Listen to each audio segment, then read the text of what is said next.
What can be done to bring in and retain primary care physicians in this state, especially in rural areas such as Miller and Garretson?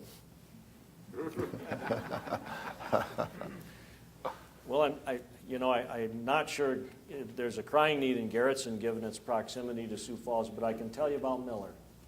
And I can tell you how lucky we're in Miller to have docs like Steve Schrader and Dr. Huber and Dr. Turner and Jim DeGeest, who was there forever and ever, my next door neighbor, who I'd see leaving at 6 in the morning and coming back at 11 o'clock at night. And he never complained. He just worked and worked and worked. That's primary care in a small town. And it's really a serious, serious concern. And like Susie and I, we were talking about having our first son, Sam, born in the same room I was born in, at the Hand County Memorial Hospital, delivered by Steve Schrader and John Clegg, who was a nurse anesthetist. And then 4 years later, having to drive to Pierre. That's what primary care, the challenges of primary care in a rural area are. What do we do about it? Tuition forgiveness would be a big thing. I think telemedicine is going to change healthcare delivery in rural areas. That's going to be a really big thing.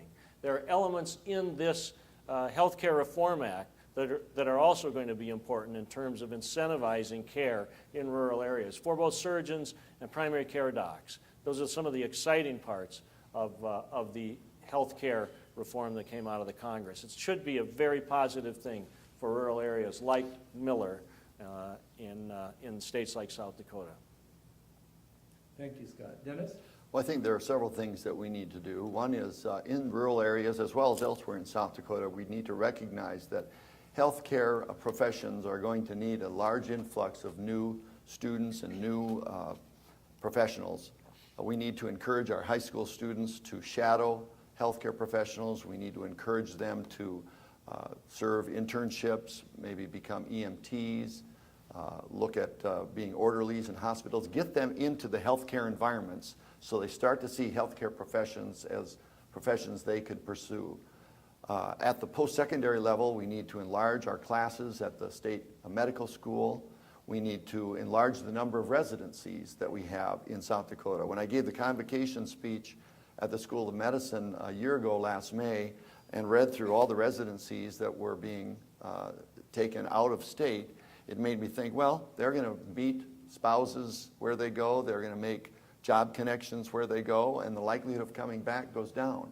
So we need to get more South Dakotans to go to school here, to choose healthcare professions here, to serve their residencies here, and we can urge them into the rural areas by using telemedicine, by using tuition reimbursement as incentives to choose those locations. And we should especially focus on students who grew up in those locations because it's home to them. They have roots there. Their parents are there, brothers and sisters are there, and they're more likely to go back there if they came from there. You each have 1 additional minute to comment if you desire. I was thinking back on my time on the Board of Regents. That was just when the medical school was getting started. Carl Wagner was the dean of the medical school, and it was a medical school without walls. That was the selling point to the legislature and the Knipe administration. Harvey Wallman sponsored the bill. It was a great, great experiment, and it has borne fruit. Many of you are graduates of that great medical school, but we have to remain true to the idea behind it, which is to provide physicians for South Dakota. But we shouldn't limit the opportunities available to those very physicians, and that's sort of the tension that's ongoing in medical education in South Dakota. The next governor of South Dakota is going to play a very, very important role in how that medical school and how medical education generally greets the future in South Dakota.